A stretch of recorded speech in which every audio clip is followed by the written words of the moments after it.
Shalom, kembali lagi bersama saya Mr. Rudy. Pada kesempatan kali ini kita akan mengulas tentang gereja perdana sebagai wujud janji Allah. Jika kita berbicara tentang gereja perdana, berarti kita secara khusus mau melihat bagaimana pencurahan Roh Kudus itu kepada gereja perdana. Gereja perdana atau yang kita sebut dengan istilah jemaat perdana yang percaya kepada Tuhan Allah kita, yakni Yesus Kristus. Nah,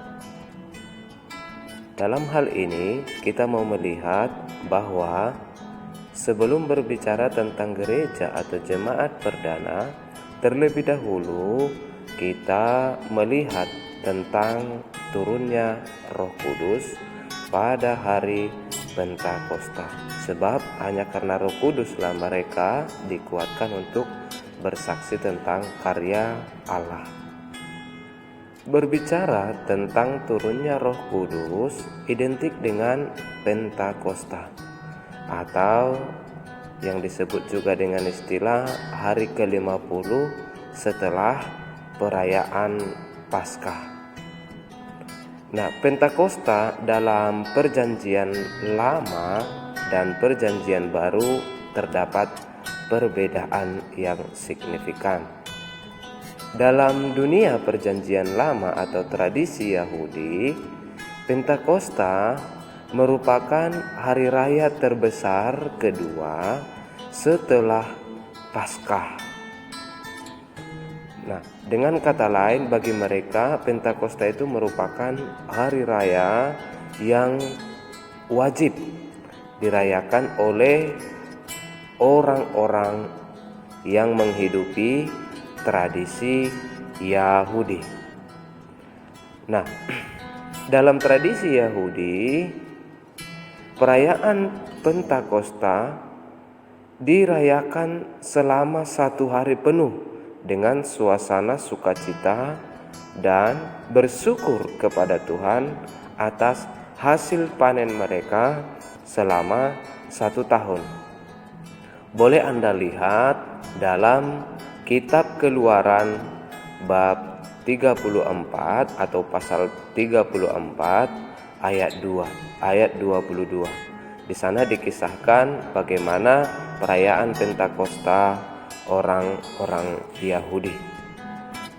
Dan saya berharap kita membaca dan mendalami itu supaya kita semakin memahami bagaimana konteks perayaan Pentakosta dalam Perjanjian Lama.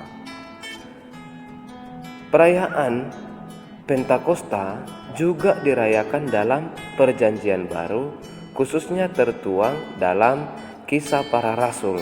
Nah, kalau tadi dalam Perjanjian Lama mereka merayakan itu sebagai hari ke-50 setelah Paskah, yakni sebagai perayaan hasil panen mereka. Sementara Pentakosta dalam Perjanjian Baru, khususnya dalam Kisah Para Rasul, dikatakan bahwa dalam Kisah Para Rasul dikisahkan bahwa pada saat Pentakosta orang-orang yang percaya kepada Kristus berkumpul di Yerusalem.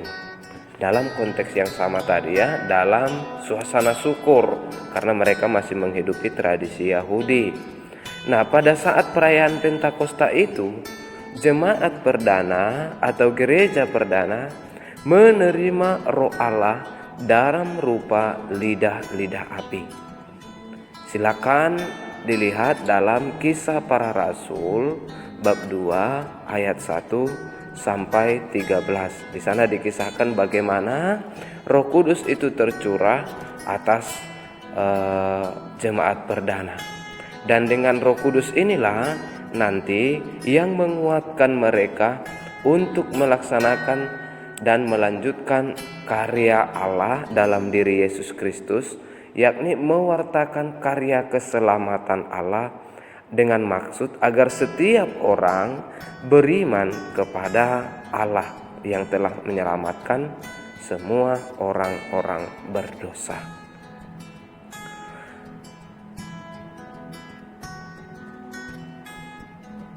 kehadiran Roh Kudus dalam hidup orang-orang percaya memberi dampak yang sangat besar, khususnya bagi jemaat perdana.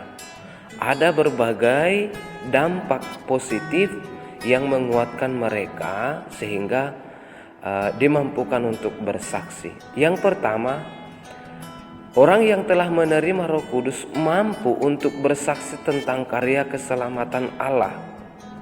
Yang kedua, bertindak sesuai dengan kehendak Allah sendiri, yang pasti dalam tuntunan Roh Kudus. Dan yang berikut, yang ketiga, yakni membuat orang dapat melihat dan memilih kebenaran yang berasal dari Allah sendiri. Dan yang keempat, Roh Kudus menolong, menjaga, dan menuntun manusia untuk hidup dalam persekutuan dengan Allah. Jadi 4 poin inilah yang bisa dikatakan sebagai dampak dengan diterimanya Roh Kudus oleh jemaat perdana. Berikutnya kita akan lihat ada 9 buah-buah roh yang harus kita ingat dan kita hafal. Buah-buah roh yang pertama yakni kasih. Dan yang kedua sukacita. Dan kemudian bagian yang ketiga yakni damai sejahtera. Keempat, kesabaran. 5, kemurahan. 6, kebaikan. 7, kesetiaan. 8, kelemah lembutan. 9, penguasaan diri. Jadi 9 buah-buah roh inilah yang diterima oleh setiap orang yang telah menerima pencurahan roh dari Allah sendiri. Dan itu harus diaplikasikan dalam kehidupan sehari-hari.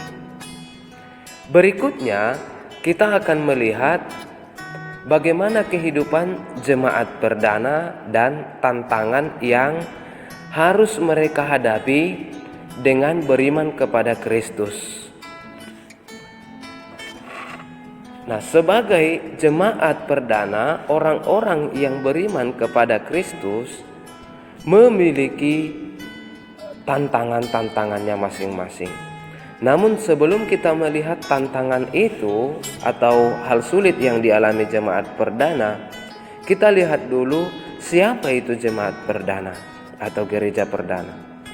Istilah gereja perdana dialamatkan kepada para rasul dan orang-orang yang pertama yang percaya kepada Yesus Kristus, yakni murid-murid Yesus yang pertama. Nah, kemudian apa tantangan mereka yang harus mereka hidupi? Jemaat perdana mengalami banyak tantangan, apalagi ketika mereka sudah menyatakan iman kepada Kristus. Mereka harus berhadapan dengan banyaknya ajaran-ajaran sesat. Kemudian penolakan dari agama-agama lain, khususnya agama Yahudi. Dan tantangan secara politis dari pemerintah Roma yang memaksa setiap orang untuk taat dan tunduk pada aturan pemerintahan Roma.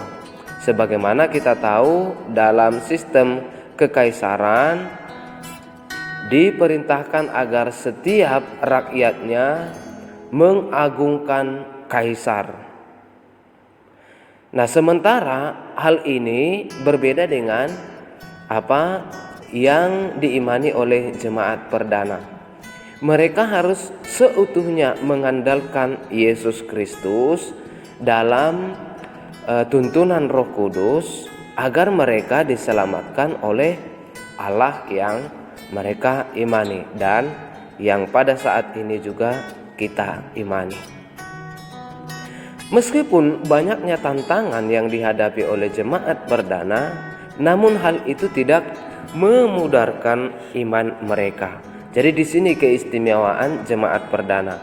Walau mereka ditolak dari orang-orang sekitar mereka, walau banyak ajaran-ajaran sesat yang harus mereka lawan, bukan berarti mereka mundur, tetapi mereka justru semakin dikuatkan dalam hal beriman. Melalui penyertaan Roh Kudus, jemaat justru semakin gencar untuk mewartakan karya keselamatan Allah dan bersaksi sepenuh hati atas nama Yesus Kristus. Sebab memang dengan dicurahi Roh Kudus, mereka dikuatkan dan dimampukan untuk bersaksi atas nama Yesus Kristus, bersaksi atas nama Yesus Kristus itu sendiri. Sebagaimana orang-orang yang telah mengimani Kristus, sesungguhnya kita juga diharapkan demikian. Kita ini menyatakan diri sebagai orang-orang beriman, menyatakan diri sebagai orang-orang yang dimampukan oleh Allah untuk bersaksi. Maka patut kita bertanya, kita yang mengandalkan diri dan menyatakan diri sebagai murid-murid Kristus dan telah menerima pencurahan Roh Kudus, apakah kita sanggup bersaksi atas nama Yesus Kristus dalam kehidupan kita sehari-hari? Dan hal inilah yang menjadi pertanyaan untuk kita yang harus kita jawab dalam kehidupan kita sehari-hari. Semoga kita mampu. Amin. Salam.